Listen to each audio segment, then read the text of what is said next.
I'd like to call the Tuesday, November 17th, Joliet City Council meeting to order, presided over by the Mayor, the Honorable Mayor Robert Odekirk. Will be led in prayer in the invocation. I guess our pastor is not here. Correct. He did arrive. Oh, he did come. Oh, great. Pastor Vinton Ritchie of the First Christian Church, and then Pastor Vinton, if you could lead us in the pledge, too, please. Prayer first, yeah. Our Father who is in heaven, I pray that each one of us would live by the golden rule, not the golden rule that the world follows, he who owns the gold rules, but by living what Jesus taught us. Do unto others what you would have them do unto you. May we tell the truth because we want others to tell the truth. May we help others because we want others to help us. May we serve others because we want others to serve us and help us. May we sacrifice so that we will remember those who sacrificed for us in the past. Lord, I thank you for those who serve and sacrifice for the city of Joliet, the city council, the police force, the fire department, city workers and staff. Thank you for them. May God bless each one of us. And this Thanksgiving, may we count our blessings and name them one by one. And Lord, we'd be surprised what you have done for us and for your loved ones. May we realize that all good gifts come from you. And Lord, we realize that all bad things come from Satan, our enemy. We ask these blessings in your name. Amen. Amen. I pledge allegiance to the flag of the United States of America and to the republic for which it stands, one nation, under God, indivisible, with liberty and justice for all. Nice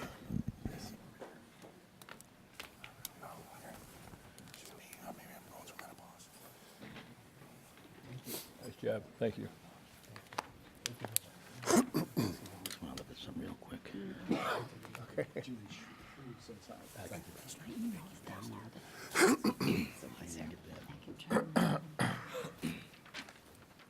Begin with roll call. Mayor Odekirk. Here. Councilwoman Gavin. Here. Councilman Girl. Here? Councilman Hug. Here. Councilman McFarland. Here. Councilman Morris. Here. Councilman Mudrin. Here. Councilwoman Coleman. Here. Councilman Turk. Here. We're going to begin tonight with the proclamations. The first proclamation is proclaiming November 28th, 2015 as Small Business Saturday. Is someone here for this, or am I speaking to all small business people in attendance? Chambers over here. Gary? Mike?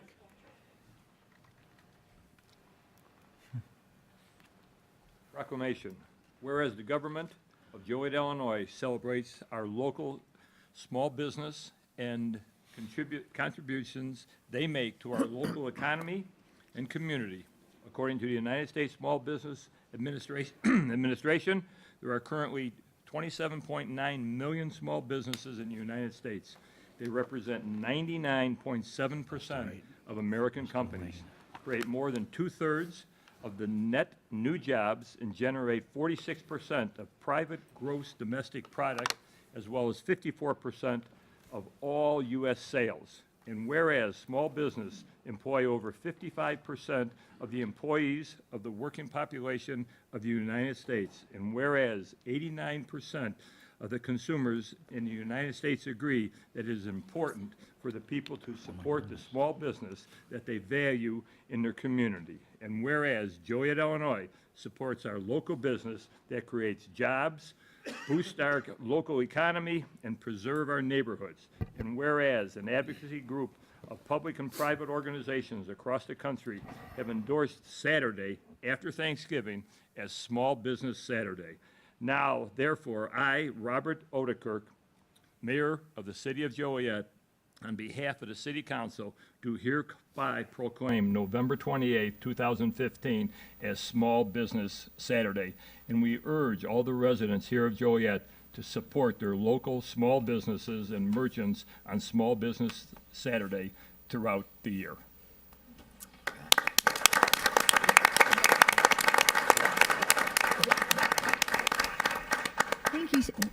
Thank you so much on behalf of the Chamber and our small businesses.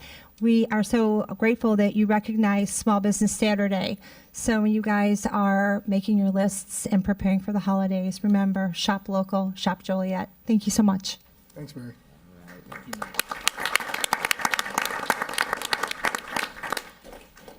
Next, we have a proclamation honoring St. Paul the Apostle Giants baseball team, 2015 Class 1A state champions. Come on, guys, coaches, players. You guys did all the work. You might as well come on up here. Congratulations, boys. Seriously? Come on around this way. We got to get a good look at you here. Is there something here? That's it.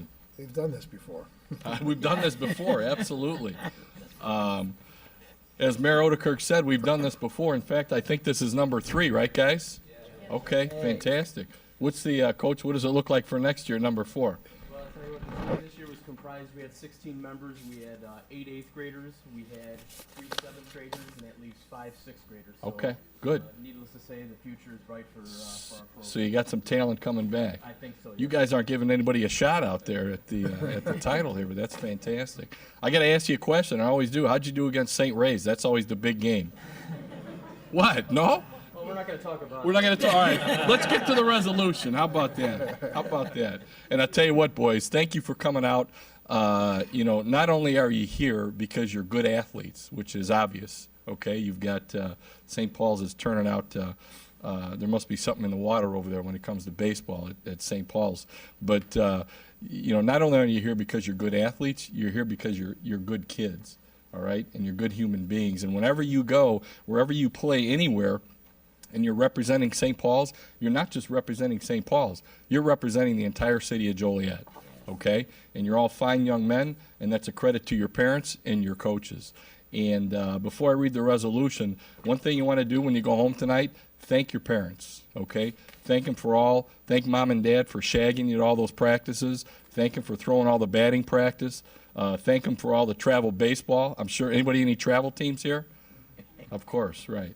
That doesn't come cheap, trust me. But, thank them for their commitment to you to make you a better baseball player. And obviously thank your coaches because all the time and the effort that they put in, not just on game day, right, Coach? But every day, practices, teaching you, getting you better swings, getting your swings in at night.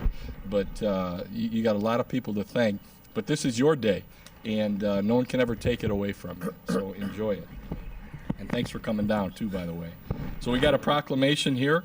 Whereas the St. Paul the Apostle Giants school baseball team made its 7th appearance in the Illinois Elementary School Association State Baseball Tournament on Friday, October 2nd in the East Peoria, Illinois.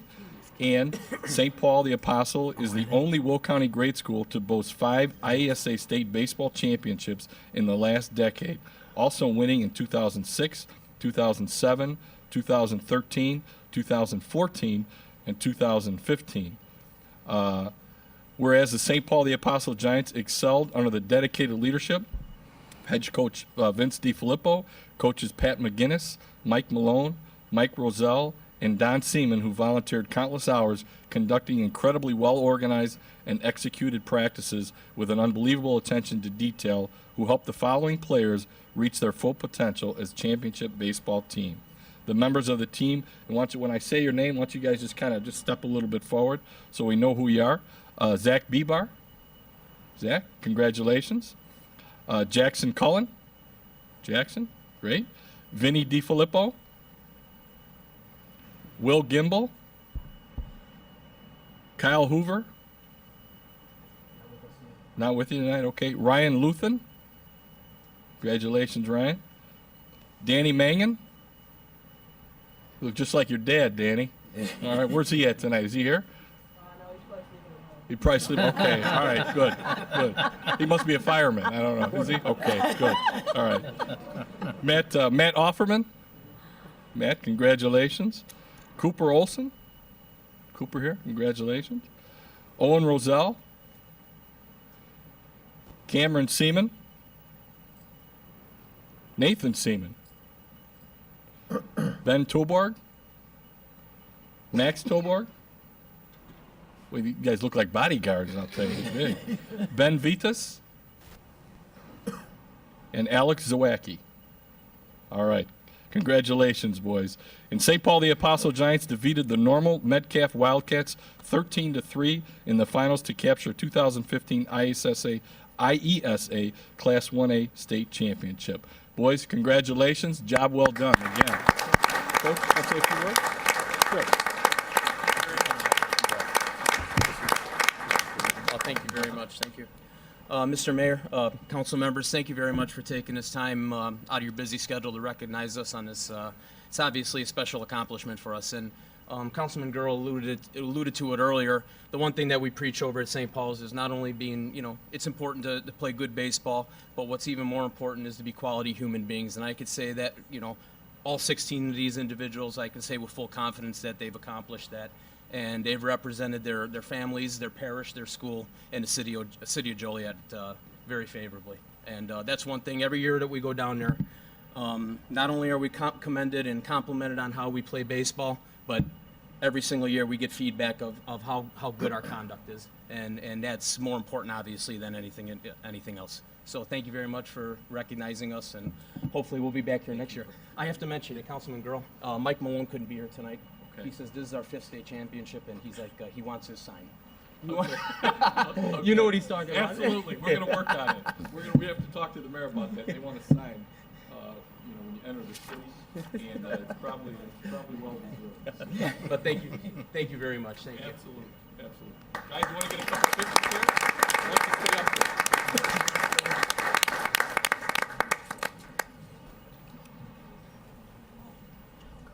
We actually have the, no? Okay. The principal is here as well from St. Paul's. That's great, representing the school. So thank you again for coming out. You bet. We can get some pictures if you guys want, of your parents. Move up. Yeah, come on up. Come on up, guys. Okay, guys, squish together a little bit. Come down here, buddy. There you go. Yep. There you go. Guys, maybe stand on the sides of the third.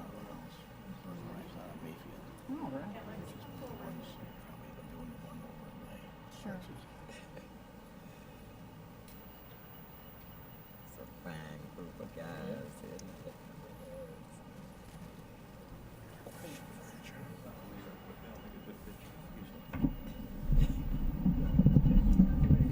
I'll take charge here.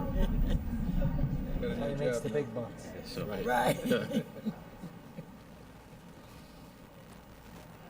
won't perish. I can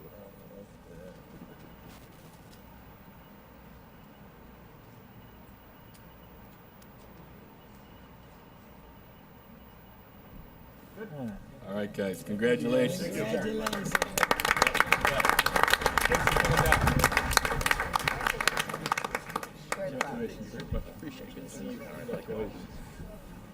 Congrats, guys. Very proud of all of you. Good work. Oh, thank you. Principal, Thank you for all you working do. hard, guys. Very proud of all of you guys. Keep working hard. Thanks for coming. Head down, swing hard. Thank you for coming out. Yes. You're welcome. Nice job. Congratulations. Nice work. Good job. Job. Love you guys. Good job. Proud. Good job. Representation of Joliet. Good job. Good job. Next year. Let's do it Hope you're all again. back next year. Yeah, next year. 6th and 7th graders, we set a spot for you. Good work to see you. How are you? Thanks, Coach. Thanks for coming. That's all right, I got it. Thanks for coming. Thanks for coming down. Nice bunch of kids. Made us proud. Really about half my life.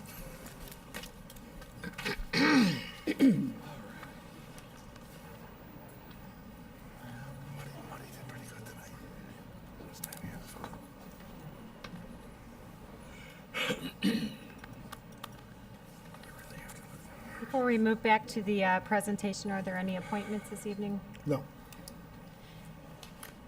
Next is a presentation. Bob Navarro with the Heritage Corridor Visitors Bureau Board will be presenting on the 2015 Joliet Marketing Review. Mayor, if I may. Yes. They requested a special CTIS meeting because we had just met, and Bob was going to make his presentation there, and I figured, well, just have him make it for the whole council rather than do double duty. So that's why he's here tonight. Thank you. Thank you, Mayor, Council, and guests in the room. Appreciate the opportunity to share with you about your successful summer marketing campaign. We went with the same theme, City of Excitement, that's Joliet. And I'm going to kind of run through with you the purpose of the campaign, some of the campaign components, as well as some of the successes from the campaign. So I did leave a little handout for you at your chair. It looks like this. This is a summary of what I'm going to go over tonight. And then there's some other information about the Bureau that I put there as well.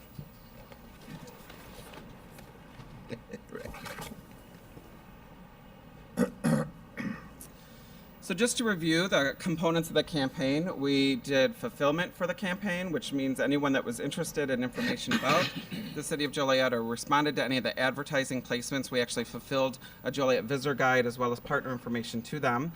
We did a series of different promotions. A lot of those were one-day promotions supporting the downtown area or some of the different partners that were in the campaign. As far as media went, we anchored the campaign with television. So we spent the most money on television, both with Comcast, Dish, and other satellite medium. I'll get into that a little bit more. We did some digital placements that supported some of our print advertising. Did a couple email blasts to support some of the events that were happening in the Joliet area. We continued with some print, and I think you'll see in the packet that I gave you, there's a whole page of print. We were in a variety of visitor guides, and we did some advertising the Chicago market, Chicago Magazine, things like that. So we continued with print. We also did mail to Joliet residents. So we did some printing and mailing here in Joliet. And then we complemented some of the Joliet campaign with our promotion of Route 66 and the Route 66 assets that you have here in Joliet we partnered with some of the other Route 66 convention bureaus to promote that on an international basis and bring some visitors here. And certainly the museum can talk a little bit about the number of international visitors that they get in a year. So our overview, the purpose of the campaign was to inspire both in-resident and out-of-area guests to come to the area. We wanted to get them excited about some of the assets that you have here, educate both in-area and out-of-area residents about what Joliet has to offer regarding attractions and restaurants, things like that. We also, part of the campaign was to direct them directly to websites. So we sent them to visitjoliet.com as well as jolietkicks.com, which are both websites that you own as the city. We tried to brand the city to give it the same look and feel. We continue with the same branding elements that we did last summer, which is the City of Excitement, that's Joliet. And then obviously the main part of measurement of the success of the campaign is the fulfillment. So these were the partners in this year's campaign. Obviously, we appreciate, we couldn't have done the campaign without the support of the city, so we appreciate the city leading the campaign in this co-op. It was a co-op campaign, so Joliet Harris Casino, Hollywood Casino Joliet, Chicagoland Speedway, the Joliet Museum, the Rialto, Louis Joliet Mall, the Joliet Public Library, Will County Lodging Association, By Park, as well as Route 66 Raceway were all partners in the campaign. They all contributed to the campaign. So those were your partners for this 2015 co-op campaign. So some of the promotions that I mentioned earlier, these were some promotions to support already existing events, to get them to support and try to drive attendance to those events. So we had a booth at the C2E2, which is the Comic-Con in Chicago, promoting Star Wars Days. So as you know, Star Wars Days has grown to be a huge event for the downtown, one-day event. We also did some promotion of the Route 66 assets at the Berwyn Car Show as well as the Mother Road Festival, and you can see some estimated attendance there in your packet. What we changed up a little bit with our video is we created like a sub-campaign with Shark Week. Shark Week is the #1 rated show on Discovery Channel, and we tried to tag along with that, and we created a giveaway, a register to win, to try to generate additional leads for Joliet, and we wrapped it in with Shark Week. So Shark Week, we were able to secure 2 episodes that ahead of time before they aired nationally, and we actually showed them at the Rialto Square Theater to an audience that registered to attend that event. So we had 1,600 people that registered for that event, and we were able to show those 2 episodes at the Rialto Square Theater. So that was an exciting new component of the campaign. The city of We did produce 3 commercials for the campaign. As I said, the campaign was anchored with video, and I'm just going to show you one of the commercials, and it should be this one. Let's see here. Looking for a little excitement? Visit Joliet. The city of excitement. That's Joliet. Partake in entertainment at its very best at Harrah's Joliet. The thrill of Hollywood is just 35 minutes from Chicago at Hollywood Casino Joliet. For your free Joliet area visitor's guide, call 1-877-4JOLIET and plan your next Joliet adventure today at visitjoliet.com. When you think of excitement, think Joliet. Illinois, mile after magnificent mile. We'll see you in J-Town. So all 3 commercial spots were 30 seconds in length, and they had this exciting feel to them where we showed images of the different partners and were trying to drive traffic to the website. Each one had a different focus, but it showed you one commercial to kind of give you the feel. Joliet at the... So we did support the campaign with some digital elements, both website, Facebook, as well as email blasts. Some of the websites that we were on were Chicago Magazine, AT&T, Fandango, Facebook, things like that. And then we aired, most of our commercials were on Comcast, but we also did Comcast Force feeds. If you're a Comcast subscriber and you logged into your homepage, we were able to put commercials on that homepage. So we had good placement there with some banner ads and some Force video on those pages as well. We did some paid advertising on Facebook to promote Star Wars Day as well as Shark Week, and those are some samples of what those paid ads look like. And then we did have email blasts through American Road, which is a magazine, Chicago Magazine, Midwest Living, as well as the Illinois Spring Summer Getaway Guide. The most successful of the email blasts that we were able to work on or partner with was the Illinois Spring Summer Getaway Guide, and that produced 5,000 email addresses of people that were interested in Joliet information. So that was definitely by far the most successful regarding email addresses. These are some shots of American Road. American Road, we partnered with them and did downloadable itineraries where we were suggesting to the readers of American Road, both in print and online, things to do on those days or weekends. So we promoted Star Wars Day for one, General Route 66, and then we partnered with the Speedway on the Chase weekend.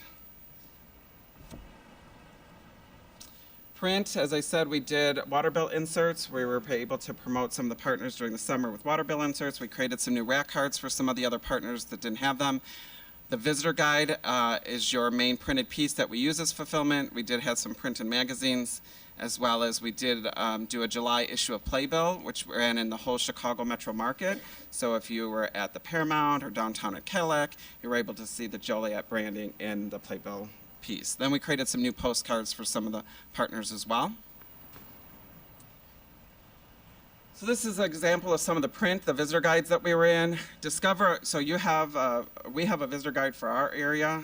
Discover America is the United States visitor guide that they use in language, and it's produced in 8 different languages. And so we were actually in that piece, that's the first one you see there, and so those ads were translated in 8 different languages, and the United States used that at their international trade shows. So that was exciting to see the picture of the museum in that piece. Some additional print pieces so you have a feel of what the ads look like. And then we also did some ad placement at the IHSA baseball tournament held at Silver Cross Field. So we had an ad in the program book to promote Joliet, and then we ran commercials during the entire day at the baseball tournament. So we were running commercials on the big screen all day long during the tournament. The American Road issues. Amerika Journal is an in-language publication in German. So when we work internationally, we are promoting in basically 3 markets, Canada, Germany, and the UK. Those seem to be the strongest return for us regarding Route 66 and traveling the road. So this is an example of one of the in-language advertisements that we place with Amerika Journal. Star Rock Country Magazine is our partners to the west. They've created a lifestyle magazine to promote the Star Rock area. What's unique about this magazine is they mail 15,000 issues of each, or copies of each issue into people's homes in different markets. So they've used Joliet, Bolingbrook, they've gone to New Lenox, Quad Cities, Bloomington, and so it's great to have that additional exposure in those different markets. Horizon is our partner in Canada, where we did some placements with Horizon Magazine on the international front. And this is our partner that we did the, we got the Times Square coverage last year. I think last year I presented to the group, and they did bonus that in this year again. And so I'm going to show you that real quickly. It's 3 seconds once it gets started. So watch very quickly. These are ads that were placed in Times Square on the big screen. So you see the Speedway, and the Joliet Museum.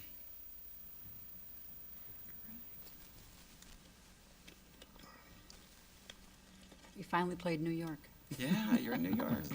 So once again, thank you to our partners, especially the City of Joliet. Your campaign was very successful.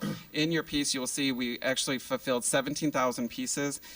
Those 17,000 people requested information based on the campaign placements, and we mailed them the Joliet Visitor Guide plus the partner literature that we received from the partners. And so, very successful campaign on your part. I'll be glad to answer any questions that you might have. Questions? Mayor, I do, actually. Yes. Great presentation, by the way. Thank you. Thank you for all that you do, and in these trying times, I'm sure you're waiting like us to see what the governor's going to do with funding. So, well wishes in 2016. Just out of curiosity, I noticed on the front screen here, we list the Billy Leemacher Bicentennial Park and Theater. Is that a separate partnership, or is that through the city's partnership? That is a separate partnership. They pay to be a partner in the campaign. Okay. Thank you. Anything else? Thank you, Bob. It was a great presentation. Thank you. as Appreciate the always. time.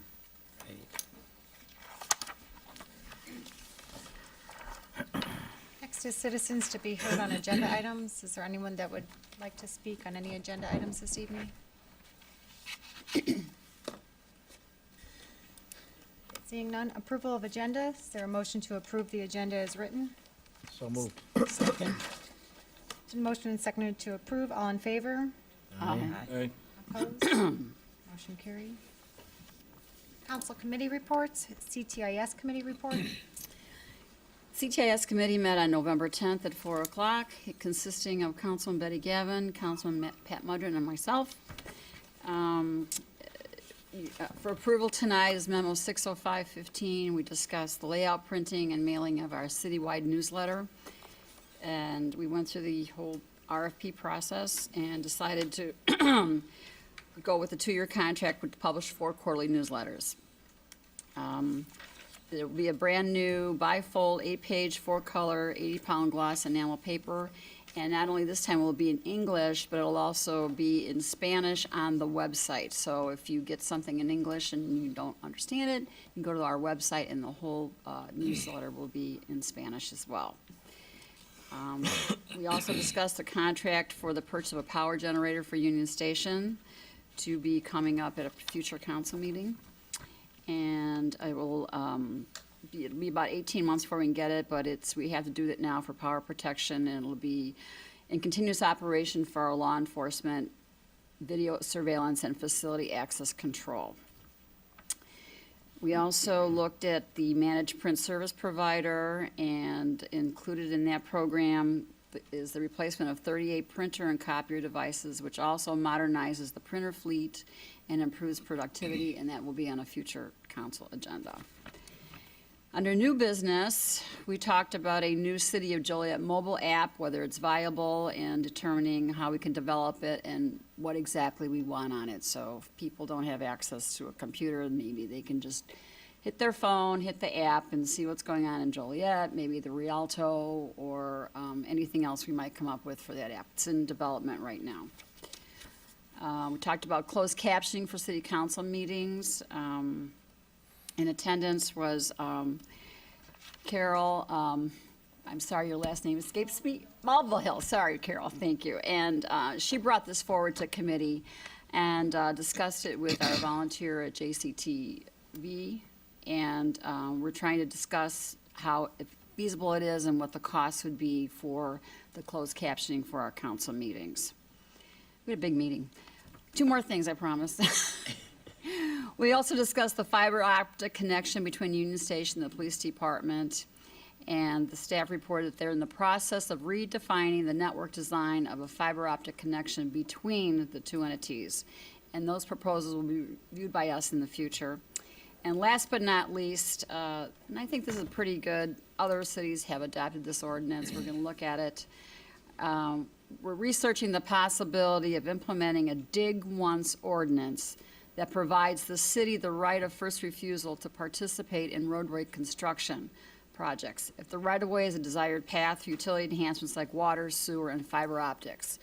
So, for example, if ComEd might be digging up a road for their electrical or ComEd, then Joliet has the right to come in and ask if we can lay fiber optic along with it instead of digging up the road later. Same with a water main break.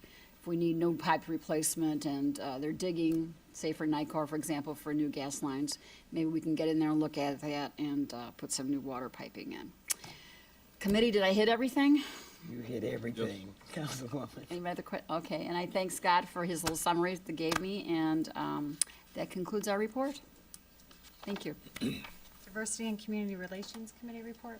Yes, Your Honor, the Diversity and Community Relations Committee met this afternoon in the planning conference room. We had 2 items on our agenda, workforce development and job training proposal from Redeem Connections. Sent us a proposal. We looked at through the proposal and the budget, and through this partnership, we will be able to create 10 jobs this summer for students going through the training. I believe that Pastor Heath, who is presenting the proposal, has a great passion to see that our young people are active in a job-creating atmosphere this summer. And so we will be bringing that toward full council. The second item on our agenda, we took a look at the community solution to accessible parking abuse. John Sheridan introduced and talked about this at our last meeting, so we did have a full presentation with a community out of Texas that has it in operation. Very good presentation. I think that this will be able to, we can look at it, it'll come before the council and another committee, but it will kind of solve some of our issues about accessible parking abuse. And so it was a very good presentation. So John Sheridan, if you're in the room, thank you so much for bringing that to our attention. And that is all of my report, sir. Thank you. Finance Committee report. You're on the Finance Committee, comprised of Councilman Gerl, Councilman Mudgeon, myself. Met at 5:30 this evening here in the conference room next to the council chambers. We first thing on the agenda was discussion of renewal of group health, dental, vision, and life insurance programs. I'd like Ken Mihalik to give a brief summary of what was discussed on that item. Sure, Councilman. At the meeting, we did go over the city's proposed plan for January through December of 2016. Can you hear me a little better? Okay. Anyway, as you know, with our collective bargaining agreements, we do have an agreement that we are with Blue Cross Blue Shield. And this year, what we saw in our budget basically was that we had budgeted about $20.5 million for health-related expenses, it looks like we're gonna come in just a little under that, which is good news. And we'll probably budget a little bit more than that for next year to adjust for, inflation in that area. One of the things that we see coming up with our plan is that our biggest cost administratively with Blue Cross is their medical administration, which covers essentially their third-party administration of those claims, and many other things that come into that, and that went down from 5% of claims to 4.85%, which is good. Our prescription rebates went from $22.49 last year to $31.94, which is good. We did talk a little bit about prescriptions. A lot of our employees and retirees are taking advantage of generics, which is very good and helps both the city and the employee for lower cost. We also have a pay-by-mail program that is being utilized very well, and we met with that provider, Prime Therapeutic, and we'll see savings next year, hopefully about $100,000 in that area because of that. Looking forward, we did talk about the Affordable Care Act and some of the administrative burdens that are being placed on our city as well as everyone else that has to go through that, and that the Cadillac tax in 2018 will affect the city. But with that legislation, as we know, things are changing constantly and something we have to be aware of. And with the help of our broker, Arthur J. Gallagher, we're staying on top of that. Okay, thanks, Ken. We also discussed the examine the monthly finance report, personnel summary, travel expense report, and the invoices paid report of the expenses that are on the agenda this evening. Found them all to be in order and recommend their approval. And I also failed to mention that Councilman Hugg was also in attendance at the Finance Committee meeting. That's the report, Your Honor. Thank you. Housing Authority Committee report. Excuse me. Yes, the Housing Authority Committee met November 3rd in the executive conference room. In attendance was myself, along with Councilman Gavin. Councilman McFarland was out of town for the meeting. Mr. Simonton, the executive director of the Housing Authority of Joliet, was in attendance along with his staff members, Mr. Child and Mark Jankowski. Also, Chief Benton, Deputy Chief Gregory, and Captain O'Connor was in attendance due to we wanted an update of the Fairview, the housing division, some of the police incidents, and I asked Councilwoman Gavin to kind of give the overview of that. She had prior meetings with the chief staff along with Mr. Simonton. So, Councilwoman Gavin, if you. Thank you, Councilman. I'd like to thank Chief and his staff and the staff of the Housing Authority. And I also like to thank the Forest Park Neighborhood Council, who organized the meeting of the Fairview residents along with our neighborhood police officers and staff from there. And what we did, Your Honor, we talked about some of those issues that were plaguing the Fairview housing in terms of the uptick in crime. And so we talked about the issues there, and we tried to identify some solutions to those issues. The meeting prior to the housing produced about 65 residents from the Fairview housing, which we listened very carefully to some issues that they brought forward. And we also had them to look at what could they do to help in this area. And so when we came back to the liaison meeting, Housing Authority had addressed some of those issues and brought some solutions. However, we are still working in that area with following up on some of those issues there. So we really, I think we can continue to have these kind of meetings. I believe we can make a great impact into that area. Okay. Thank you, Beck. Also, Mr. Simonton gave us an update of the Des Plaines Guarding. That's the housing complex that is up for demolition. So that's kind of in the works now. Demolition should take place early part of next year. will be replaced by approximately 68 units, and the Housing Authority staff is working with our city staff in the design of the units, of the homes. They did show us some preliminary drawings. The current residents, I believe, this past Thursday, I believe it was, I believe 5 families has been relocated.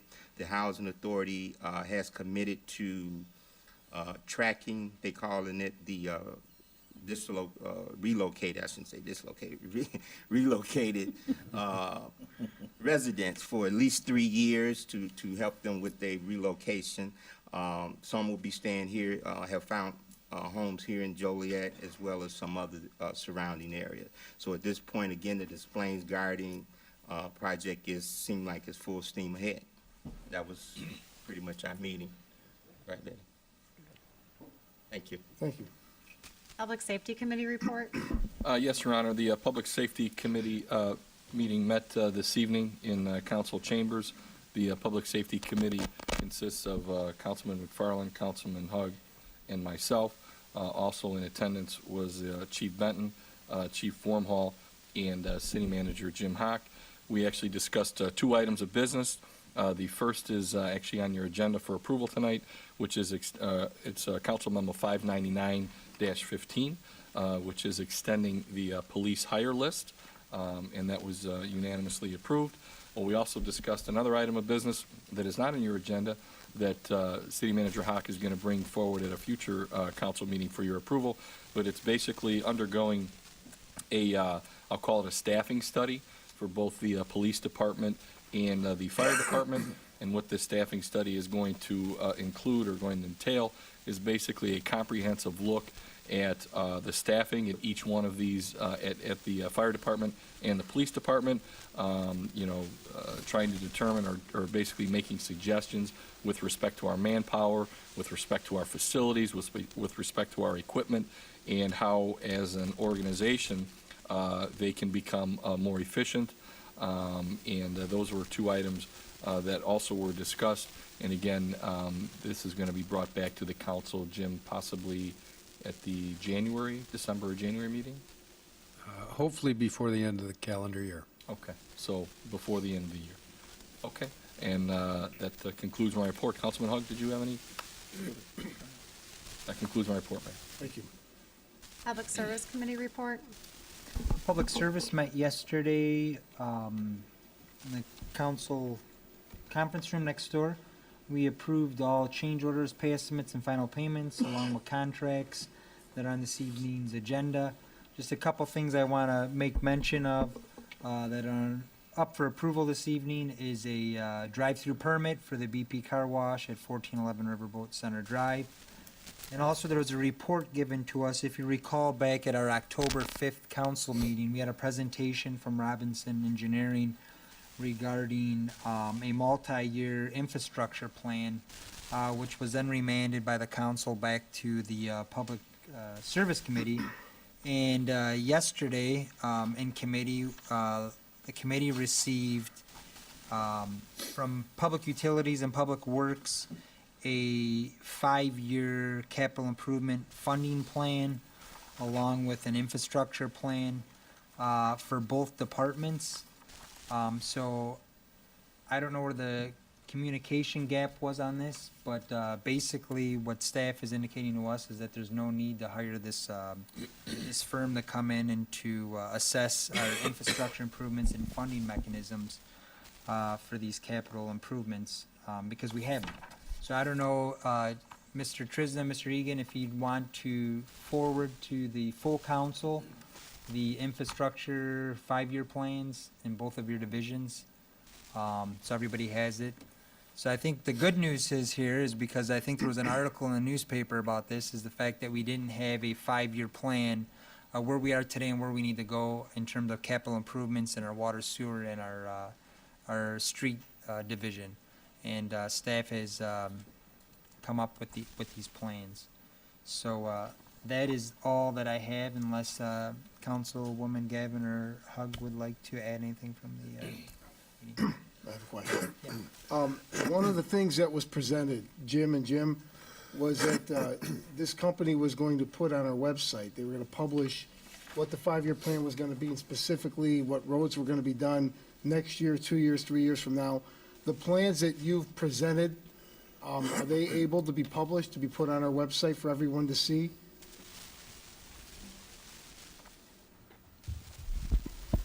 Yeah, we'd be able to provide a summary. I've got 2 separate reports, one for the water system, one for the sewer system. They're each over 100 pages long. But yeah, we'd be happy to, make that available. Excuse me, I'll just add to that. Mr. Mayor, we can post that plan actually for both of the groups on the website at any time. Well, we may have to condense it. People don't want to read a 100-page plan, but they do want to know if their street is being targeted to be fixed sometime in the next 5 years. So I don't think we need 100 pages to put that on there. Yeah, we'd be able to pull out the executive summaries and, do a condensed version. Okay. Thank you. As far as Public Works, we could also put it out there. We want to be careful though, because as I told the committee, this is a plan. This is not cut in stone or etched in stone at this point in time. We prefer, in some respect, we prefer to, not put it out there, but we will if you'd like us to, because there's a lot of times changes come up where maybe some project is necessitated to go ahead of another project, maybe because of a funding source, possibly block grant or what have you. So we got to be careful putting this out for public to view, and that's my opinion of it. But if you'd like, we could put it out there as long as we have enough language in there so the public realizes this is proposed. This is not exact, though. It is not definite. This is what we'd like to do. The funding sources are pretty much in place there. Some of the projects, the capital projects we have on our, not our roadway reconstruction, but the capital projects, we've got quite a bit of the funding in place already, federal funding for like a lot of our bridges, for example. But we could put that out there again, but we have to put some nomenclature in there stating that, this is dependent on a few of our, depending on final grant funding, receiving it, right-of-way acquisition, what have you, things of that nature. Okay, thank you, Mayor. Yes. Along those lines that Mr. Trisna brought up, then I would make a suggestion, it's just a detail. We can put the list of the proposed for 5 years. Next to each one, we can have proposed in blue, and when it goes confirmed, then we can go ahead and turn it to confirmed in red. That way people know that what's confirmed and what's proposed, but they still get an idea of where we're trying to go. I think, Mayor, Yes. one other thing I want to add is one of the things we talked in committee, and I know we as a council talked, is something to have staff focus on is on the replacement of the city sidewalks, ones that are in dire straits of repair. And I think that's something that they're going to look at putting together a plan, much like we're doing with the Emerald Bore Ash, where we have folks out with iPads. So I think this is something that in the future, in the immediate future, that we invest in. I don't think the city could sustain any more suits for people getting injured on public sidewalks that have been reported that need repairs, and we're not doing anything about it. So I think this is something, and I'm going to compliment you for bringing this firm in, but this is something none of these plans have that we still need to do. Agreed. So. Agreed. Thank you. I show no other reports. Under consent agenda, approval of minutes. It's recommended the minutes of the regular meeting held on September 15th, the regular meeting held on October 6th, 2015, and of the pre-council meeting held on November 2nd, 2015, stand approved as recorded. Invoices paid report. It's recommended this report be received and placed on file. Council Memo 589-15, regular payroll, October 2nd through October 15th, 2015, $3,211,765.83. It's recommended said regular payroll be approved. Council Memo 590-15, position vacancies. It's recommended the city manager be authorized to fill one police patrol officer position. Council Memo 591-15, renewal of group health, dental, vision, and life insurance programs. It's recommended the city manager renew the Blue Cross Blue Shield of Illinois PPO health insurance plan for all eligible employees and retirees, and renew the Dearborn National Life Insurance Program for the plan year January 1st, 2016 through December 31st, 2016. Is there a motion to approve said consent agenda items? So moved. Second. Motion seconded to approve. Councilwoman Gavin? Aye. Councilman Girl? Aye. Councilman Hug? Aye. Councilman McFarland?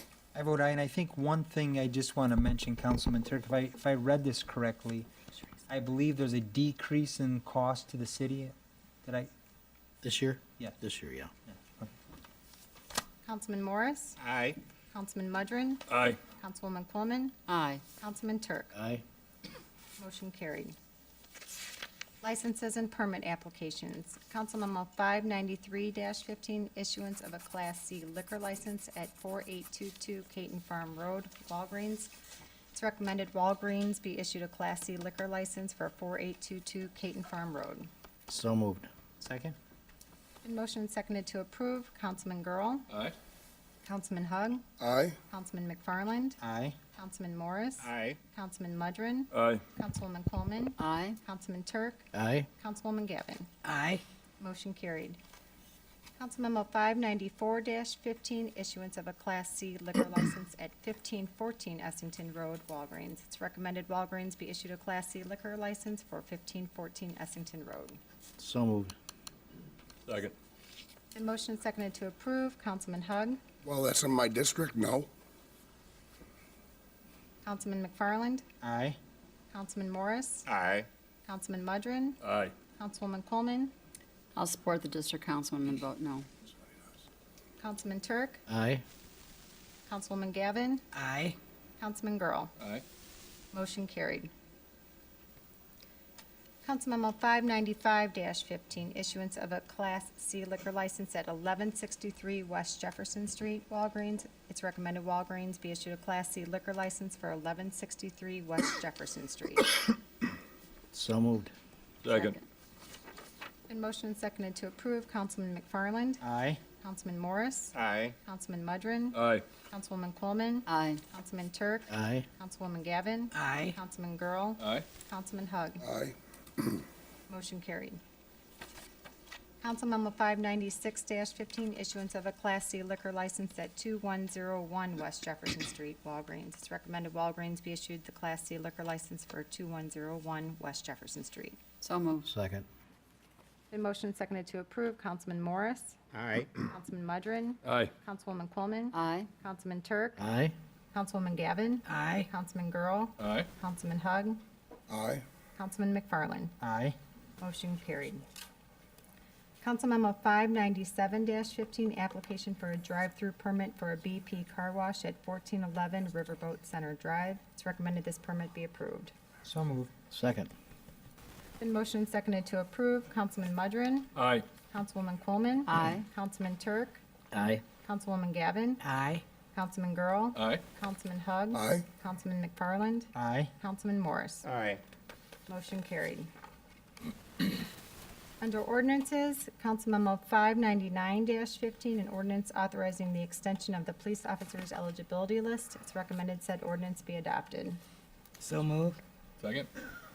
It's been motion and seconded to approve. Councilwoman Coleman? Aye. Councilman Turk? Aye. Councilwoman Gavin? Aye. Councilman Girl? Aye. Councilman Hug? Aye. Councilman McFarland? Aye. Councilman Morris? Aye. Councilman Mudrin? Aye. Motion carried. Council Memo 600-15, an ordinance declaring certain properties as public nuisances. It's recommended said ordinance be adopted. Mayor. Yes. Mr. Shanahan, Yes. there's a, we're at council number 600-15. There's a residence on here that I was wondering if we could pull off and vote separately. I know the owners of the residence are here, and I had an opportunity to go down there today. There's been some lack of communication from the city side and with the actual owner of the residence. I'm referring to 603 Abe Street. They've actually gutted, they had an issue with the tenants, where they went through the legal proceedings and finally were able to get the tenants out of the property. And they began some time rehabbing the interior. I believe they have the building permits for the exterior to put new siding on. So I think it's a little, it's not fair, in my opinion, to the residents to declare this a public nuisance at this time. So I was wondering if we could possibly vote on the rest and take 603 8th Street off. That would be an appropriate request. Inappropriate or inappropriate? An appropriate. So I'll move to approve all those presented except for address of 603 Abe Street. Second. The motion and seconded to approve 402 grant, 718 grant, 722 grant, 203 South Hubbard as public nuisances, and remove 603 Abe. Councilman Turk. Aye. Councilwoman Gavin. Aye. Councilman Girl. Councilman Hug. Aye. Councilman McFarland. Aye. Councilman Morris. Aye. Councilman Mudrin. Aye. Councilwoman Quillman. Aye. Motion carried.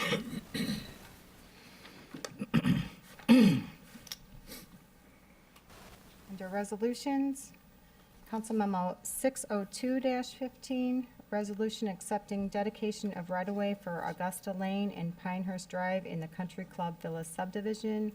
Staff is recommending the attached resolution denying acceptance of the dedication of right-of-way be adopted. Your Honor. Yes. You know, I think this was discussed in pretty detail yesterday, and so I would move the acceptance of the conveyance of the dedication of right-of-way for Augusta Lane and Pinehurst Drive. I'll second. Second. It's in motion and seconded to accept the dedication of right-of-way. Councilwoman Gavin. Aye. Councilman Girl. Aye. Councilman Hug. Aye. Councilman McFarland. Aye. Councilman Morris. Aye. Councilman Mudrin. Aye. Councilwoman Coleman. Aye. Councilman Turk. Aye. Motion carried.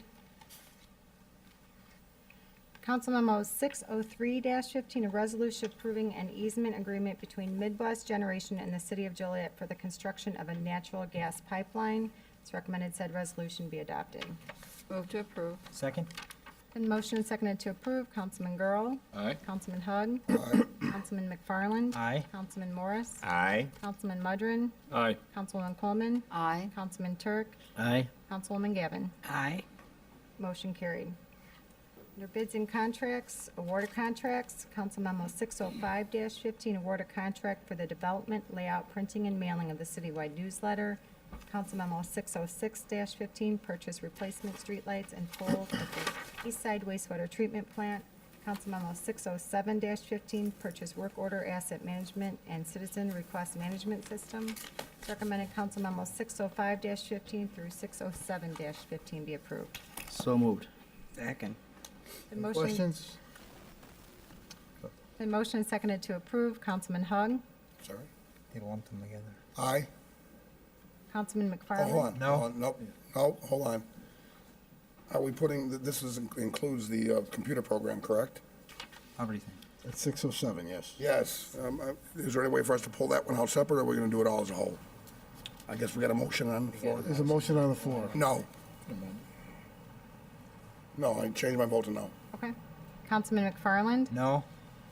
Councilman Morris. Aye. Councilman Mudrin. Aye. Councilwoman Coleman. Aye. Councilman Turk. Aye. Councilwoman Gavin. Aye. Councilman Girl. I'm going to vote no, only because the only one I have an exception to is the work order asset management and citizen request management system, but since they were lumped in together, I'll vote no. Motion carried 5-3. Amendments, change orders, and payments. Council Memo 609-15, approved change order number 1 and payment request number 3 and final for the 2015 sewer rehabilitation point repairs various locations project. It's recommended Council Memo 609-15 be approved. So moved. Second. The motion is seconded to approve. Councilman McFarland. Aye. Councilman Morris. Aye. Councilman Mudrin. Aye. Councilwoman Coleman. Aye. Councilman Turk. Aye. Councilwoman Gavin. Aye. Councilman Girl. Aye. Councilman Hug. Aye. Motion carried. Next is the city manager report. Thank you. Last night, Community Development Director Jim Haller distributed some plans. I found 4 of them in the executive chambers, and maybe those of you that didn't bring them this evening can take a look at those, pick them up, and refer to them. The reason that we have a petitioner who wants your feedback on the location of a site, and Jim, I'll let you come to the podium and explain a little bit about this. site here. But the reason it's not on the agenda is because at this point in time, there's no motion necessary by council. There's no site plan approval, there's no variances. It's really a conceptual plan that they want to discuss with you this evening. Mayor and members of the council, if I could just give you a brief history of the property. It's the Chicago gravel property. It's west of the Hollywood Casino on Route 6. It's been in our city limits since 1973, and it's zoned I-2, which is our highest industrial zoning. And over the course of probably the past 15 years, we've had many people interested in that property. First Industrial was the one that bought it and subdivided it. They were the one that clear-cut it and prepped it for development. Since then, as you know, we've had many discussions about a high-level bridge that would go through that property that would connect Humboldt Road from I-80 down to the Center Point development. And with everybody that we've dealt with on this property, we've always talked about a reservation of a right-of-way for that future bridge. And everybody has conceded that. Although we don't have a dedication of that right-of-way at this point in time, we've always gotten a promise, because the existing plat that you see in front of you right now, it's labeled Exhibit A. That was only a preliminary plat. It never went to record plat. And probably, maybe if I could tell you what was approved in the preliminary plat back in 2013, was the configuration that you see on the screen now, which was roughly 2.8 million square foot of buildings. I would be the first one to admit to you that was a very aggressive plan, and to expect that that property would hold 2.8 million square foot of buildings is pretty optimistic. It probably would be something short of that in today's economy, but again, you don't know what the future holds for the property. Currently, what we've got is the property this plat has lapsed. We've had little interest in the property over the past couple of years, probably as a result of the recession, coming out of the recession. The current proposal that we have is we've got a prospective purchaser who doesn't want to get too deep into the engineering on the property if he didn't think that the city would be supportive of what he's proposing. And if you could turn over then to Exhibit B, that's what he's proposing, which would be 2 buildings. Total would be slightly over 1.1 million square foot, but then roughly half of the property would be devoted for the excavation of the current rock that's on the property, and then the quarrying out of a barge slip over there, and then the whole sort of the southern edge of the property, you can see the boat basin that's depicted there, would then be used for the transfer of aggregate materials onto barges and shipped up and down the waterway. It could also be used for general merchandise or other bulk materials that would be shipped via the waterway. And we've got the attorney for the petitioner and the petitioner here to talk about their proposal, if you would grant them some time to do so. The only other thing on the very last page, I just put a brief summary in there on the tax spin-offs. Again, we didn't really talk too much about the employment expectations, but we talked about the tax spin-offs. And I'm here to tell you that all that tells you is that the more buildings you have on the property, the more taxes that are paid back to the schools, to the county, to the Forest Preserve, the Park District, and quite honestly to the city of Joliet.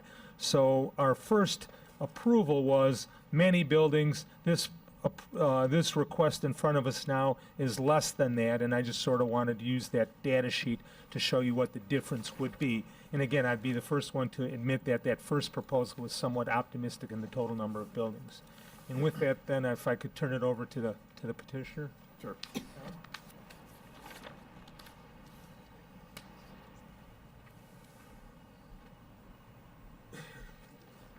Thank you, Jim. My name is Tom Osterberger. I'm an attorney for the petitioner. We're actually not under an application right now. What originally happened was we came to the city because I knew the importance, or hopefully importance, of a future bridge at the site. We were asked to go to Land Use Committee, where we appeared a couple weeks ago, and they suggested we come to the board. With me tonight is Kyle Schumacher. He is the principal of Ketone, who is looking to purchase the property. What we're looking for, land use wanted us to come here because there has been some concern over trucks in the area. Kyle's proposal for the subdivision would essentially reduce the square footage by almost half of the building. We have a traffic study. There was a previous traffic study from 2008. and the traffic study has been updated, and we're looking at about approximately 1/2 of the number of trucks. This facility is about 4,000 feet from the highway. It is part of one of Joliet's original industrial corridors, and so we're here before you tonight to get some comments and hopefully submit to staff for our subdivision. The Lot 3 that you see there is proposed for essentially a dock, so that obviously that area would involve some transloading materials. Currently, there's a seawall there and holding of barges, so that would be the area where the building, we wouldn't have buildings, and obviously result in a lot less truck traffic through the area. To do that, we would have to excavate stone, and we would need to request a special permit, a special use permit to excavate that stone. So Kyle is here if you have any questions, any comments, as Land Use Committee wanted us to be here to pick up comments so that we could move forward. Questions, comments? Yes.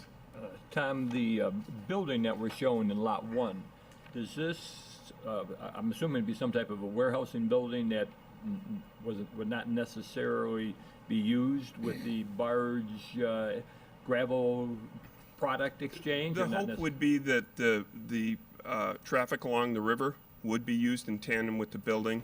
But obviously, a lot more raw materials move up and down the river than contained materials. Yep. So I don't think that it would be by any means exclusively used with the river. Yes. I would just, I do not favor A. I agree the committee's concern with the truck traffic. I would definitely be open to Plan B. I know the numbers, the proposal that's here. I don't know if it's up on the screen that staff put together in terms of the potential for the taxes and whatnot, even though we're looking at less revenue for the city's portion of the property taxes. I would be able to swallow the fact that in your proposal B, you're using it more for the water access point than adding truck traffic on the Route 6 and a Hobolt Road. My only other reservation is to make sure that the folks coming off Empress Drive on the Route 6, or if you are heading in either direction on Route 6, that there is some type of screening. Again, I've always, and I continue and will continue to harp on our gateways into the city, whether or not we own them or if they're controlled by the state, that they're presentable. And to me, this corridor is a gateway into the city of Joliet with one of our largest employers and revenue source, the casino. So my only other concern is that there's some type of screenings when you do your application that we can see what it is you would do to basically block the work that's going to be taking place in terms of your gravel type work. Because I personally don't think it looks good if you're coming off of 80 on the Empress Road and you see this, and then you want them to go to a destination that's a couple blocks up the way, like Hollywood Casino. Absolutely, Councilman. That would align essentially with Empress, and there are works because we're looking to submit. Obviously, we comply with the landscape plan, but some beautification because it is an entrance to the city certainly for those folks. Do you know preliminarily what you're looking at in terms of truck traffic, or is it a little too early on to guesstimate what you would have coming in and out? I mean, I think Councilman Mudgeon kind of asked this, and I guess kind of go a little bit deeper, is if you do utilize the building separately than the barge type operation on this property, what are we looking at? Trucks coming out daily, hourly? So you're going to be in operation, obviously, normal trucks come and go at all hours. The 2008 study showed 1,800 truck trips throughout the day. By the removal of those buildings and adding some of the river access, you've reduced it by 1,000. So the current estimate is 813 truck trips per day. you're seeing a 56% decrease with this plan, and at the peak hours, both AM and PM, you see a 50% reduction in the peak hour truck traffic. Okay, thank you. Mayor? Yes. So what does that mean, 813 truck trips? Is that round trip or each way? Each way. All right, so half of that would be an actual truck coming and going. Right, so, yeah. 400. Okay. Also, too, you mentioned something about a special use permit for excavation of rock. Right, so that Lot 3 is the proposed use of the water there, the barge facility. In order to excavate and create that, the material has to be mined out. And you know what, Kyle can give you some more particulars. The reason why this site probably has not developed with the 3 or 4 people who've come here is because of difficulty with the bedrock in the area, and I'll let Kyle further explain that. I think the need for a special... Step up to the mics, please. Excuse me. I think the need for the special use on Lot 3 is relative to the length of time it will take to remove that material. If it were a typical building, example, Lot 1, we will have to excavate some rock also, but it's a shorter time frame. Whereas Lot 3, to bring that elevation down closer to the river elevation, it'll take several years to do so. So will we be somewhat of a quarry for several years? Will On we lot, be taking that rock out and then reselling it essentially? yes, sir. Okay, Using so some there'll of be using some of it explosives? on site and then exporting some of it also. And there'll be explosives used? Yes, sir. The last question I had was, how is this going to impact our proposed bridge? Is it still going to allow us the room we need? Well, I think that's the million-dollar question. We had a meeting this morning, myself and the city manager, a couple private principals about the bridge, and your proposal was brought up. I don't know, we don't know, but I think it's very foreseeable that if we're building that bridge, and I do believe it's going to get built, that you're not going to be able to be blasting right there on site as we're building that. So I would hate to get you in a pickle where we give you assurances, you buy the property, you start your business, and then we have to shut you down or pull the permit because we're laying foundation for a bridge. But that's an unknown, Councilman. No, I don't think any of us know a time frame or what effect that bridge would have on your operations.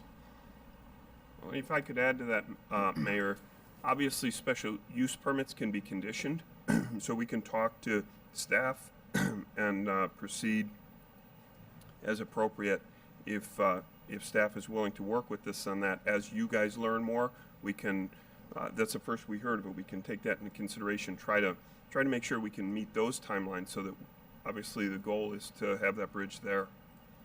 Right, and I'm just saying that not to scare you away, but as full disclosure that may be an issue going forward.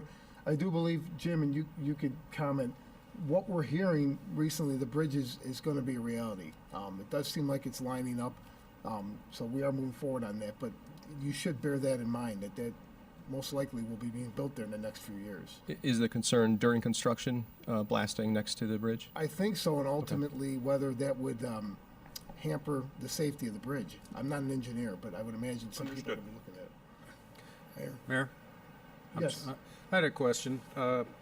So Lot 3, you've got proposed laydown area, it says, and you run a gravel company, so you'll have gravel. These trucks will be gravel trucks dumping gravel and then transmitting that aggregate into the various barges in your docking area for shipping. Is that the case? It's likely that most of the material coming across that into barges would be more of a just-in-time operation. There may be some material stored on Lot 3, but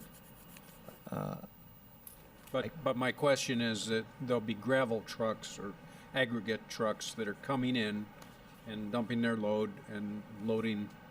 I'm not asking if they're going to sit there in a big pile for any sure, yes, that's specific correct. time, but those will be the types of trucks that'll be coming down 6 and going into the property. Yes, sir. Okay.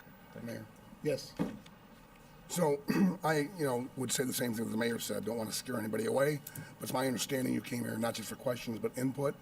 I will tell you from my perspective as one member of the council, in that area, the bridge is singularly the #1 priority. So if it can coexist, it's something I can consider. If we had to choose one over the other, it's gonna be the bridge. We just have too much of a problem in that area with truck traffic that the bridge will solve. So my suggestion might be, since we don't have the answer, is find out from an engineer the proximity of the proposed bridge and where you'll be blasting. Once the bridge goes up, will that stop you from blasting? I don't know either. I'm not an engineer. Yeah, no, Councilman, we'll look into that. And some of the frustration since Kyle got involved in this project is we don't have any information on the bridge. We're operating off of the preliminary plat from last time. I have talked to prior developers who worked on engineering plans, but we have not been able to get anything specific. Now, as I said earlier, the special use permit can be conditioned, and I'm sure that Kyle can talk to some of the engineers that he's worked with in the past on the construction issue, and we can craft that special use to avoid any conflict. It is not lost on Kyle the importance of this bridge. Certainly, as an industrial developer, he knows the importance, both to the area and to Joliet itself. That bridge has been on the horizon for a while. Yes. I would just kind of say the same thing. I think as long as we can coexist and accommodate the bridge, which is an important project, along with your neighbor, the casino, as far as some landscape buffering and that sort of thing, I'd be in favor of the project. I think this is if you look at the zoning, I believe this is our highest industrial zoning that we offer in the city. And, where other would you put this type of business but here? And you have easy access, what did you say, 4,000 square feet, or 4,000 feet?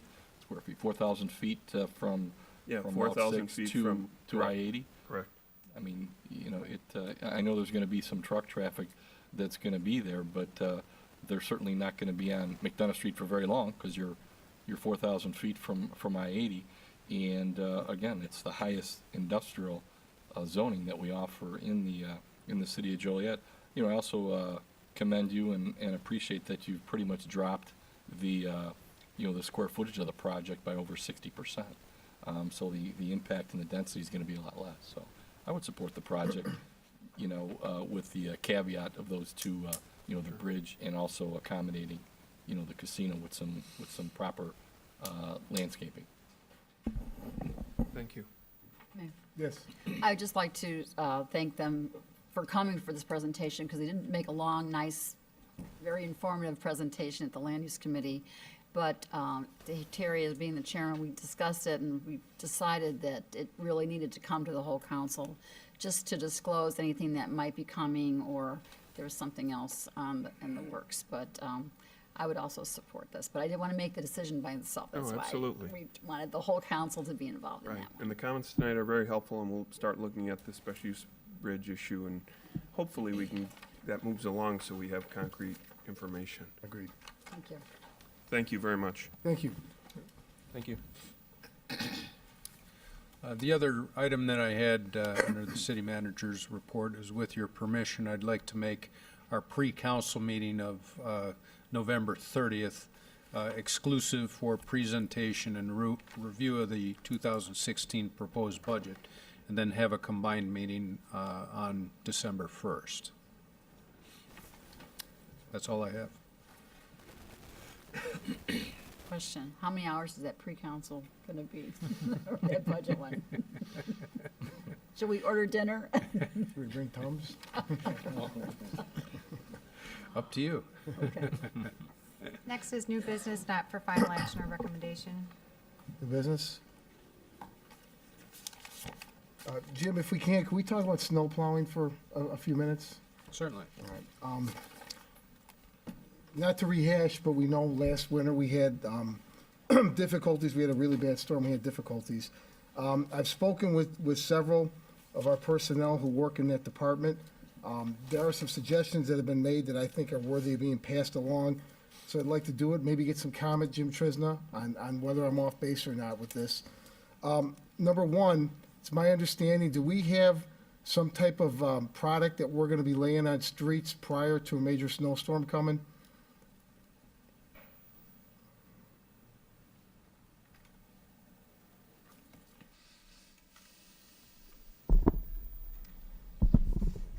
Yes, We will be putting down a mixture of its calcium chloride and beet juice like we've been doing in the past. We're going to try to do a little bit more of that this year. Actually, we got a meeting this Friday morning with the city manager discussing a few extra tanks to purchase to add to our 1-ton dump trucks, that we could put that down on our main streets prior to the events happening. Okay, But we actually have built a brine maker. I'm sorry, we purchased a brine maker, and which will expedite the process of being able to create this salt brine. And how far in advance can we put that down and still have it effective if it snows? I think I'll have to double check with the street roadways engineer again, but I think a couple days in advance it'll stay. Okay. Well, I obviously would encourage that. Anything we could do to head off, especially I know last year we had the ice that turned into snow and it became a disaster. Would this help in a storm like that? Well, it helps somewhat because when you it may help initiate a little bit of the melting at first. What this material does is it helps reduce the freezing point when the snow starts sticking, hitting the ground, and also when you do get a snow buildup, it helps to push the snow off a little easier. The snow comes off easier without becoming hard packed right away. So it would help. Okay, well, I strongly encourage that. Number two, it's an issue, and this, I think, goes back for a long time in this city. If it starts snowing after hours, it seems like our response is slow. We wait until there's a couple inches on the ground until we start calling trucks out. Is that accurate? That's always been my perception.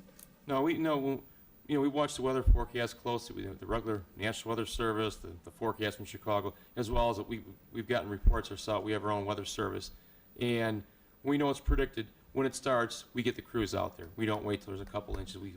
We'll tell the guys, especially if it starts after hours, we'll tell the guys, go home, get rested.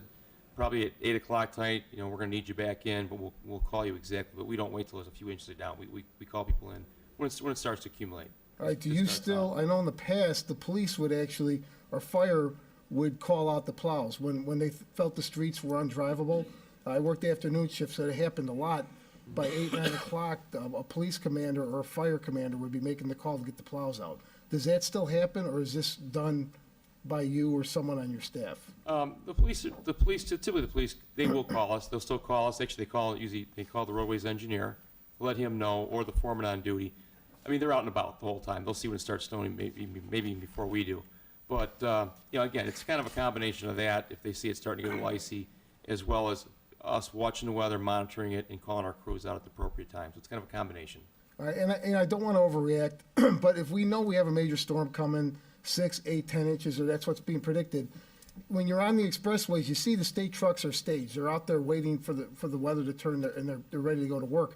I'd like to see the same thing in Joliet, and I'm not talking about every time there's a little bit of snow, but when we know we have a big storm coming, yeah, I would like to, I know money's always an issue, Jim, but I think our citizens demand that we do better in this area than we've done in the past. So I would put an emphasis on that we are prepared for these big storms and that we're not worried so much about overtime. We're more worried about getting the streets clear in an efficient manner. We don't have the personnel we once did. We don't have the trucks that we once did.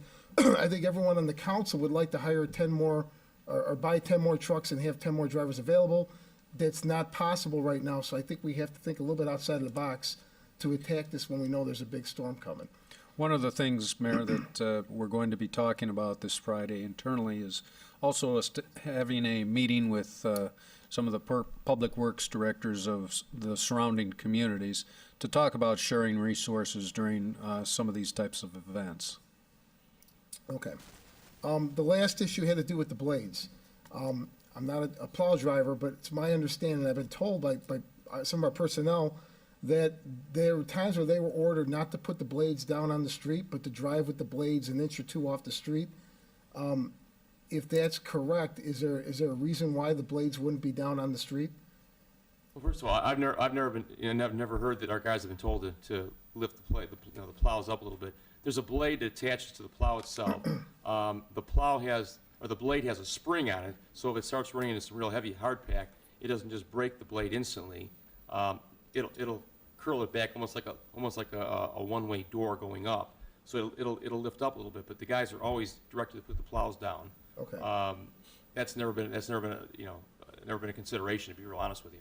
I'm Okay. not sure where that came from, but I've never done that. I'm sure Mike Hewlett's never told the guys don't put the plows down all the way. If the blade, and the blades do break, correct? They're in They storms? can break, yes. How expensive is it to replace a blade? I think they're about $200 to $400 a pair it's usually 2 blades on a given plow, about $400 a pair. So we're also going to look into ordering some additional blades this, in advance this year Okay, for our trucks. excellent. All right, thank you, Jim. Mayor? Yes. Quick question. Jim, the mayor mentioned, and I believe we approved some last year about the beet juice. And I know we all hashed this out. Black Road was like potholes during the winter last year with the ice pockets. Were we not using the beet juice last year?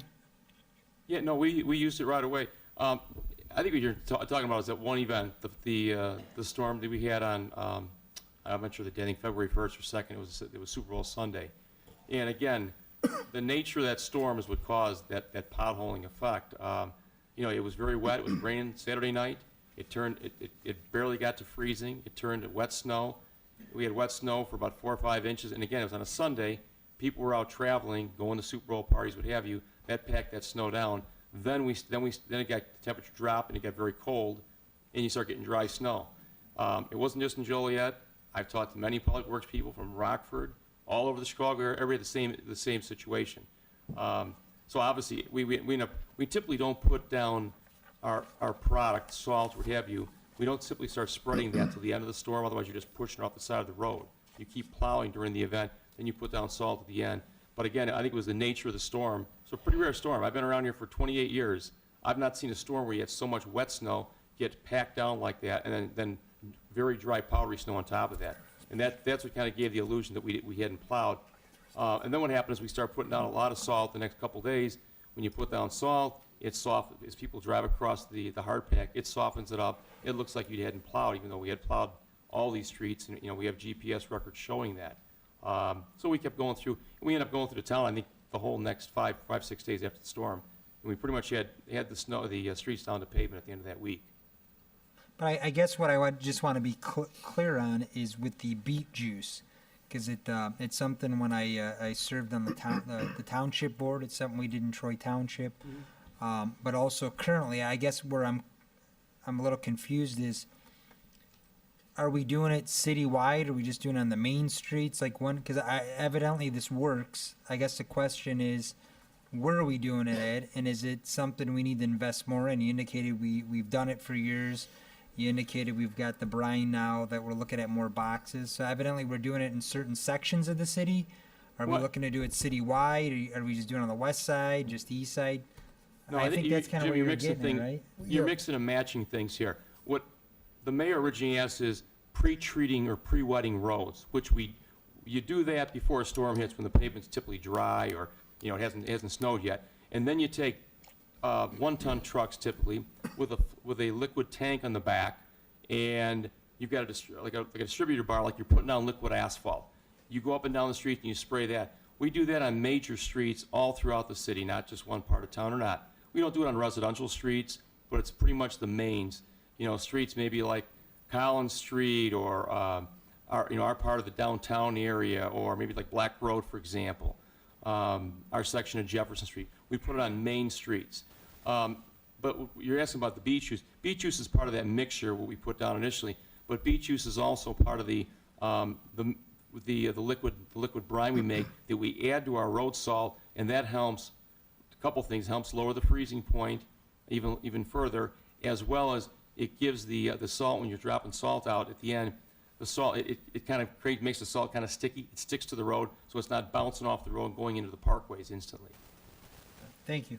Okay. Thank you, Jim. Any other new business? Next is public comments. Christopher Pedersen.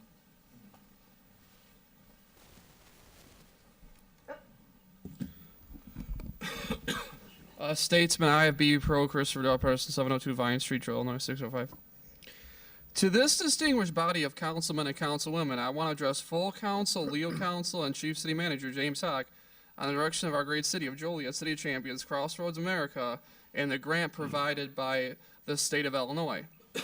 I want to work with the financial department to use the state grant to finish off the intermodal hub in our great city and all its key components. If I could have council full approval for administration, I would appreciate it. Are there any other public comments? Mayor, can I? Yes. On the new business not for action, I just want to follow up on what you guys just talked about. Yes. Jim, this would be correct too. I think there's some confusion. The mayor asked about the blades, and I have talked to the city manager about getting at least 200 more blades in stock and on the shelf for our winter. It's not about not going all the way down. It's about the lack of, what we've done, I know this, is taken off the maximum amount of springs so that the blade kicks under and doesn't damage the blade, and we need more aggressive. We need those springs back on, and that's why we need, do you understand what I'm saying, Mayor? Yes. They had springs on them, and if the less springs they have, the more the blade kicks under real quick. Is this done to save the blade, so it Yes. takes less wear and tear? So we need to provide more blades. You know, that's our responsibility as city managers to find the money for the overtime, for the blades. And we need to have at least 4 new, from what I understand, 4 tanks that can be fitted or retrofitted onto our trucks, so we can have 6 beet juice spreaders prior to a storm instead of 2. You can't do it the 4th largest city in the state with 2. You can't do it. Yeah, I believe this should be a priority in the winter months. We have to do a better job than we've done in the past. And the obvious answer is to hire more, but again, I don't think I'm not sure what the budget's gonna say about hiring or buying snow plows. But assuming it's not good news, then we have to be more aggressive in what we have. We'll work on that. Thank you. Yeah, I was just gonna, and if you don't mind. So I thank the department for the many years that we were very lean, back when we were running the bigger deficit and all that, and we lost all the reserve, that you guys did think outside the box on ways to try to nurse it along. But I think now we can't afford 200 blades. I think we can allow them to go out there and be aggressive, like we need them. So I thank you for the years that you guys kind of backed off a bit to try to save money. Now it's up to us to find the money and let you do your job, hog wild, as they say. Mayor and council comments? Councilwoman? My comment tonight is we're approaching the Thanksgiving season, and so having to wish everybody a great Thanksgiving. Marge, I need to come see you, and so I just wanted to say that before you get out of here. But happy Thanksgiving, everybody. Be safe. And Your Honor, I'd like to say right now, the manager, Jim Hawk, had called for the meeting on the 30th, a special pre-meeting. However, I will be out of town on that day, so I want to make that for the record. Thank you. Okay. I have no comments, Your Honor. Just wanted to wish all of our staff and all of our residents a very happy and safe Thanksgiving.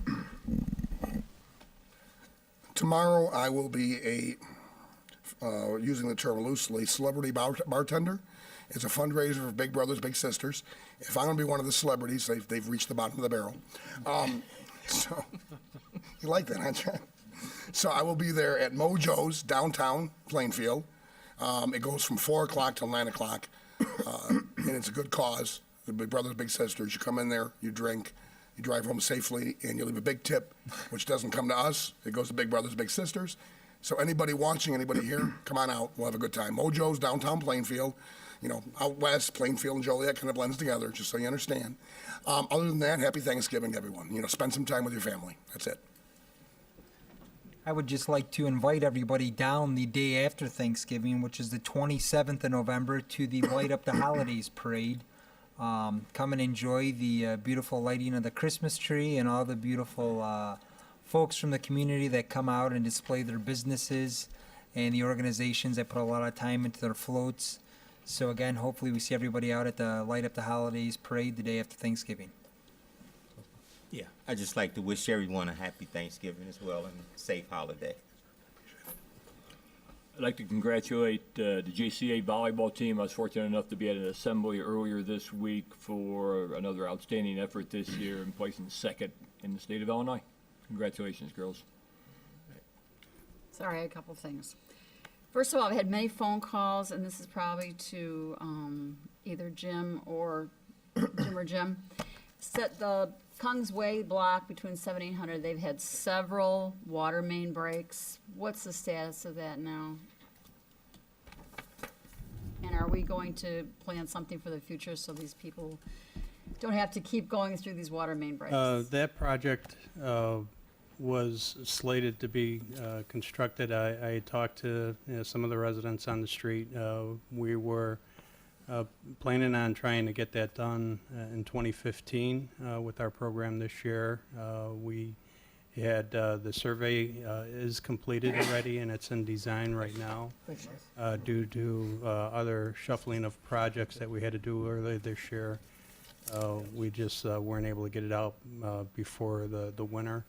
It's our intention to complete the design, get Illinois EPA permitting approved on it, bid it over the winter, and as soon as the weather breaks in the springtime, we would be able to construct that project. So definitely be done in the spring of 2016, because the phone calls I've been getting is like they keep getting it kicked down the road. They were promised and promised and promised, and it never gets done. Yeah, I had committed last year that we would try to complete that in 2015, and we had two other Right. projects get moved up and push that one back. So it's safe to say 2016 spring it'll be done. Yes, it's in design right now.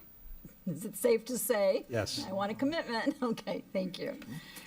Second of all, I attended an event with the mayor at the Joliet Township High School. It was for Veterans Day, and it was quite remarkable. They honored all the veterans that had graduated, that were in attendance, that had graduated from Joliet Township High School, and anywhere from World War II right down to the Korea and Vietnam and all the other little wars in between. And the staff and the children, or they're not children, but the teenagers, they did a phenomenal job with the chorus and the orchestra. It was just a very thrilling event, and I'm glad to have been able to attend. Happy Thanksgiving to everyone, and I'm especially thankful this Thanksgiving because my dad has suffered a couple strokes these last couple of years, but he will be here with me to celebrate his 94th birthday on Sunday, the 22nd. So, Dad, I know you're watching at home. Happy birthday to you, and I do love you. Thank you. Mayor, other than to wish everyone a happy Thanksgiving, and the council and the citizens as well. Thank you. Yeah, again, happy Thanksgiving to everyone. I agree with Councilwoman Coleman about the Veterans Day ceremony. Joliet Central is an excellent program that was put on. I also agree with Councilman McFarland and encourage all our residents to come out to the holiday parade. It's a fun time every year. I have a funny feeling this year the weather's not going to be too cold. I hope I didn't jinx us, but also want to thank the Project Pride group. They had a banquet ceremony last week honoring their award winners, including the Neighborhood Hero Award winners that were presented here at our Joliet City Council. Apparently, the competition is going to be even harder next year. There's already people who have submitted properties. So I do want to thank the people who take care of their property and have pride in their neighborhood. And then John Zelenka and his group, who now are going by the name of Project Acclaim. So thank you to them, and happy Thanksgiving to all our residents. Is there a motion to adjourn? So moved. Second? All in favor? Aye. Meeting adjourned. Yeah. Thanks,